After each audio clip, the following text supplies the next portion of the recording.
Hey, baby bro. Congratulations. We love you here in Fort Worth, Texas, where so many memories were made.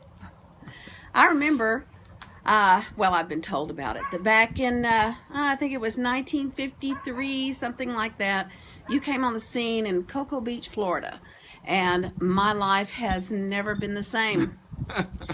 We moved from there to Fort Worth when you were just a little guy, probably just a few years old, 3 to 5, I think, that we lived over in the River Oaks part of Fort Worth, and you were sort of a clumsy child. He was. He really was. He tangled with the swing set every now and then, did some little damage to his teeth. He's always had it out for those teeth, and got a black eye. The swing set popped back into his face again, and laid his knee open on a rusty coffee can that Mother was growing a tomato plant in. The stitches came out, he ripped it open again, so he got to ride around in a little red wagon for a while, and that's sort of a picture that I have of my little brother. He was so adorable when he was crippled like that. Then we moved over to Bandera Road on the west side of Fort Worth, and he carried out the tin can motif.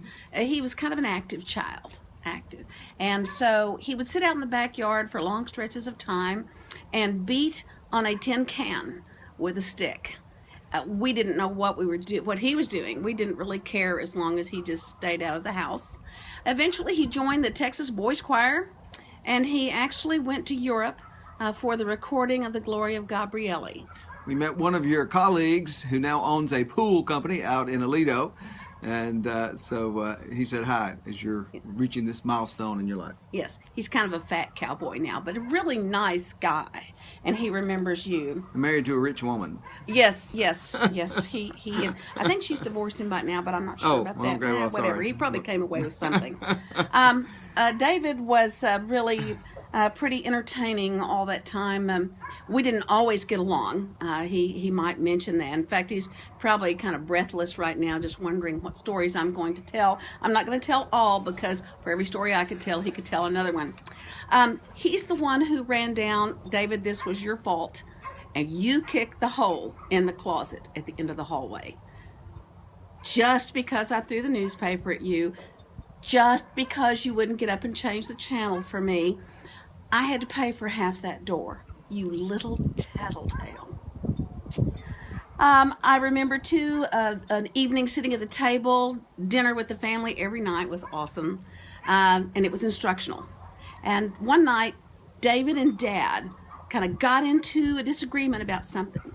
Dad got fed up with it and said to David, "Are you calling me a liar?" And David said, "No, sir. I'm calling you a prevaricator." Balls. That's my brother. Mother used to leave us out in the car, roll down the windows, lock the doors, and then she would go in and do her grocery shopping at Buddy's. I think she took Bobby, the baby, in with her and left us out there. I may or may not have slapped you first. We're really proud of you, David. You're really a fine man, and everybody in our family, wherever they are, is very, very proud of you. You've grown up to be a very fine man, no joking around. There is only one thing that I hold against you, and that is that you retired before I did. Love you. Love you.